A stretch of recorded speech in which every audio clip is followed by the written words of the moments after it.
Welcome to the channel. Thank you to everybody for tuning in. So this is just in today, a brand new release from Militado. It was revealed on Reddit and instantly I saw the watch and it jumped out. I thought, yeah, this is definitely going to be something very interesting. And I ordered it on the early bird. So this just came to the door today. Now, please mind the hands. I know some of you guys have some issues with the hands, but yeah, I was partway through decorating. I had to pause, take a couple of hours and spend some time with the watch, and I'm feeding back to you guys today because yes, the sale does end today on the 27th of August. There's about 10, 11, 12 hours depending on where you are in the world.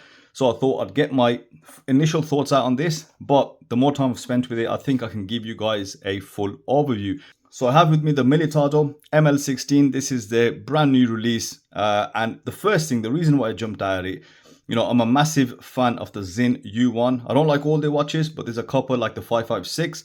So when Milifortec did the 556 homage, yeah, I was ecstatic. I loved it.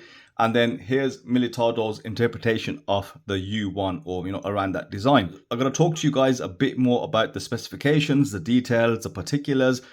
So I'll do that now before I weigh in with my thoughts. So this is available in a couple of different variants. So you've basically got a date and a no date version. So here you can see the date at 6 with a color match date wheel, which is a nice touch. But this only comes with a steel bezel. I don't know why they don't provide it on the black ceramic, but they've only got this listed with a steel bezel. And the movement this uses is the Swiss Ronda 515 quartz movement with set date. You then have the no date version, which uses the Seiko VH31 hybrid quartz movement, and that comes in both the brushed steel and the black ceramic bezel insert. Now I went with this one. As you can see, I do feel like it's time for a date on watches. I've gone for so many dateless watches recently, and then you know, who doesn't love a brushed steel bezel insert? Love that outward brushing that they've already got on that. Prices, this is where again you do have a few options. If you want to go down the Aliexpress route, Aliexpress is £123. That is with the coupons on the current sale. Now, £120 is a brilliant deal, no doubt. Now, what did I pay for this? When they announced that watchdives will be selling this on the watchdives website, which Militado and watchdives, obviously there's a connection there, they were offering an additional, I think, $25 off on early bird discount. I paid around £84 to £85 with shipping fees included. So that is, again, another bargain. But because the early bird is done, if you want to go over to the watchdives website, you can actually get this for £104. So still cheaper than AliEx, and you can see, you know, where the price difference is. So yeah, these are all your options for the prices and the variants. Now let's take a look at specifications. I've mentioned the movement. It does have a sapphire crystal. It's got 120 click bezel, a rotation, which let's check that bezel out because this was surprisingly good. That is a very tactile bezel, very precise. There's a very slight tinniness to it, but yeah, tight rotation, no movement in the sense that there's no play, there's no up and down play. The bezel is very fixed, and yeah, it's a very tight rotation on there, and it does line up perfectly at the 12. And then it's got your usual specs like a screw down crown and a screw down case back, because this is rated for 200 meters. Case back, as you can see, is sterile. The clasp does have the Militado logo. The clasp is a twin pusher clasp. It does have those bevels. It has 5 micro adjustments and of course milled internals. Now the bracelet also has screw-in pins which have been sandblasted. So with the sandblasted case, and you can just see that taper. It does taper down to like 15.5 from that 20mm lug width. The rest of the dimensions are as follows: 39mm on the bezel, but it's a 38mm case. More on that a bit later. Thickness is just 10.2mm given the quartz movement. And then a lug to lug, well, you've got your lug to lug, the actual length of the case, which is around 45.5, which is super compact. But then when you look at the end links, which are female, because they go in just slightly below the lugs, that lug to lug is around 44.3mm, so it's going to weigh very small on wrist. And then, as I said, 20mm lug width. I have been a massive fan of that Zin U1 type diver. If you recall San Martin, let's see how well informed the San Martin fanboys are. Back in the day, San Martin made their own sandblasted U1 version, and I had one with the PT5000. Superb watch, loved it. Now those watches are quite big. that is what they're known for. So the first thing I think anybody is going to struggle here with is the sizing of the watch. Every aspect aside for the time being. In fact, when I unboxed it, when I took it out of the case, my initial thoughts were, wow, that is small. And it comes across, believe it or not, as a 37mm watch. I'm being quite specific, 36, 37. And that's what I thought. I thought, oh, it's a bit small. And that's coming from me. You know, I do like smaller watches. I do like mid-sized watches. As you can see, the channel predominantly has, you know, what's in obviously on the trend because we review. But yeah, usually the smaller watches. But I think potentially this may be a bit too small for quite a lot of people. There are people that are going to enjoy it as current size. What actually makes it shorter or wear a lot smaller on wrist is not just the diameter, is obviously, as I mentioned, that lug to lug. That lug to lug is absolutely tiny, and therefore I don't think it's going to have the same presence on wrist as when you have a big watch like the actual size of the U1, which is I think around 43, 44 mil if I'm not mistaken, maybe even 45, because yeah, that is a big watch, and I get that feeling because when I wear something like the Seiko MN300, if that was a much smaller watch, I don't think it would wear right. Now, because it's a big watch, it kind of engulfs your wrist. You know, being that ultimate tool watch diver, that's what you wanted to do. But here, watch dives have gone for something, obviously looking at the trends, looking at what people like, so they've downsized it. But I think for the benefit of everybody, I think the better size potentially would be 40 or 41mm, where I think the proportions would be just slightly better. But as I said, I mean, that's one concern there where a lot of people will think this is a bit small. But if you don't have that concern, then yeah, keep watching because there's a lot more to this. The one thing you'll notice if you got sharp eyes is that the no date version has a slightly different dial compared to this date version. Again, I don't know why they've done that. Maybe they've just thought, let's make it something different. Now, the no date version has those single batons, and yeah, it has a very symmetrical dial aesthetic, and it looks great. Right? I mean, there's a part of me thinking that I should have gone for the no date as well, but because the date window is black, color matched, it's not in the way. The dial still has that symmetry, and you also get the addition of that twin marker at the top. So yeah, that is a purely subjective choice there. Now, on the dial, there is a slight discrepancy. Now, some people will call this out, and that is the shades of lume that are present. So the hands are a very bright, brilliant white, and that obviously matches that Flieger arrow towards the 6. Also get that white tip on the red hand. Now, the actual markers, and you can see this in the pictures on the no date as well, they do have a darker shade of green. When you look at this in hand, there is a mismatch between the dial hour markers and obviously the hands. I'm not one that says hands should always match hour markers.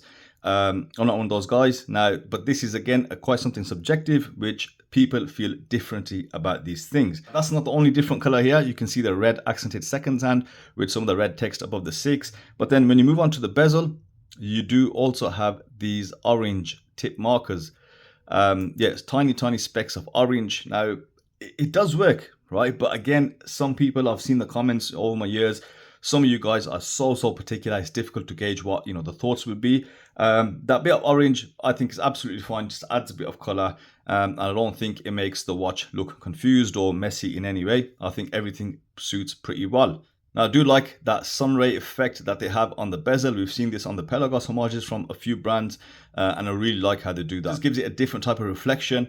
The ceramic insert, difficult to tell from the pictures. It may be matte. I know if you guys have ordered the watch dives pre-order or the early bird, you probably would have got yours. So if someone's got the ceramic insert one, drop your thoughts in the comments. Let everybody know what the bezel is like in terms of the material and the finish. That would be quite interesting to hear about. And the last thing on the dial before we move on is the lume. Now, the lume is BGW9 throughout. You've got the lumed marker at the 12, and then you've got your obviously lumed indices and the hands. Now, the lume match is pretty good. The lume strength is very decent as well. Remember, this is a sub £100 watch or a £100 watch. BGW9 you can clearly see. The only thing I would say here is that the lume on the handset is duller than the hour markers. So that is a difference you'll see in front of your eyes rather than the camera, that the hands are somewhat duller, noticeably duller than they are on the hour markers. Now let's move on to a bit of the function. Now, while I was setting the time, getting this ready to wear, I did notice one thing about the crown. The crown is a little small, right? Just to give you guys an indication of how small, we're talking just 5.2 mil. But the material around the crown is large, right? So it is quite difficult to get your thumb in. It doesn't feel great at all to kind of twist the crown out. It's because you've got a kind of a chunky bezel, and then you've got these chunky crown guards. Now, if you look on side on this, I know sometimes the crowns are slightly lower than the crown guards, but that does look quite off to me, and I've always been quite particular about that. But what that means is once the crown's a bit lower than the guards, it is quite difficult to get like your thumbs in to obviously manipulate the time, whatever, take the crown out and set your time. What I do hope is that that crown is just a touch bigger. I think it needs to definitely have a bit more meat on there, because one of the nice things about having, you know, tool watches or tool divers is the fact that everything is, the reason the tool watches or tool divers is that everything is accessible, everything is easy to use. So no complaints on the bezel, the grip is great. Look how wide that grip is, you know, definitely no issues there. But the crown, it just needs to have just a bit more meat on there to make it thicker, fill out those crown guards, or change the spacing a little, so you can have a nice, you know, chunky crown to really get a good grip and obviously use that. Now, in terms of case, there's not much to say here, because, you know, if it was a steel case, then you can comment on all the different types of finishing, the, you know, the transition, the brushing, polishing, whatever you may have. With this, you do have one level of finishing. This is sandblasted steel. Now, no comment on the sandblasting, really, it's fine.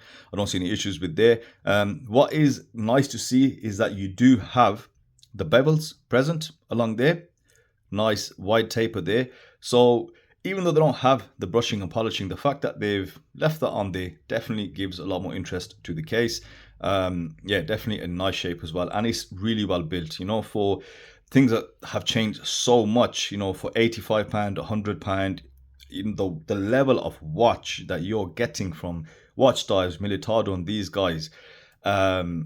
It is stunning what they can deliver. Like screw pins on the bracelets, clasp. I don't know, like, guys, every time I see one now, I think every couple of weeks somebody else, you know, lowers the bar in terms of the price, but then they increase the bar in terms of the quality that you're getting. Case is pretty solid, and the bracelet now, as I said, screw pins, there still is a fair bit of flex to this. The screw pins, worth noting that they are threaded towards the head, and these have been sandblasted, so there's a bit of grittiness in there. Initially, I thought it was a pain from my hands, but no, I took out a couple of the screws, and yeah, there was just a tiny bit of grit in there because of the sandblasting potentially and how close those threads are to the head, but no issues in sizing it.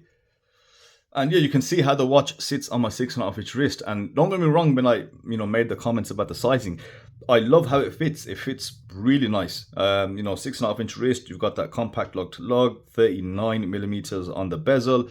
Yeah, bracelet is good fit. There's no sharp edges. It's very smooth. A lot of great articulation for a H-link bracelet as well. So very comfortable. But yeah, it's a great fit. It's just that thing, I know you guys, I know my subscriber base, definitely there's going to be a few people wanting the watch to be bigger. Overall, they've done fantastically well, you know, considering the specs, considering the build quality, the options available, and the price. You know, they have ticked so many boxes, except those small subjectives that I mentioned. Loom mismatch isn't really an issue. The size personally is an issue because it fits my wrist great, even though I would have preferred it to be just slightly larger. The biggest problem for me is the undersized crown. The crown definitely needs just a bit more size on there to just make it fully functional, because it is homaging a, you know, a badass tool watch, to be fair, but they have nailed so many things on the watch. So hopefully there's a V2 that they're going to bring out with just a more functional crown. So that's it from me today, guys. Let me know your thoughts below in the comment section. And if you've got any other comments about the watch, please put them down in the section below. And as always, thank you all for watching, and I'll see you on the next video.